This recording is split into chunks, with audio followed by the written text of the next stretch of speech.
Là, on a des quenelles de veau avec du mollusque. Oui, j'ai vu. Alors justement, c'est pour ça que je suis un petit peu ennuyée pour prendre mon truc. Mélange de miel originaire et son originaire de la communauté européenne. Ouais, ça veut dire quoi selon vous? Bonne question. On a beaucoup d'informations un peu curieuses, alors c'est vrai qu'on devient un peu plus méfiant.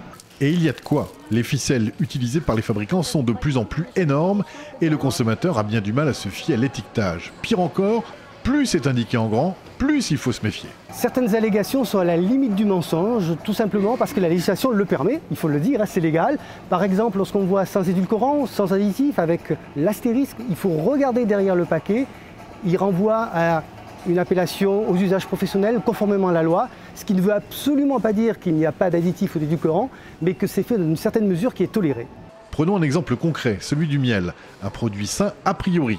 Les appellations sont nombreuses, mais impossible ou presque de s'y fier. Mais le plus intéressant toujours, c'est de prendre son pot de miel et de le retourner. Et là, on voit que la législation laisse le consommateur dans un flou total, car si on ne s'arrête pas sur quelques appellations qui sont elles aussi très floues, on ne peut absolument pas savoir d'où vient son miel, même si on a une appellation, par exemple, miel de France.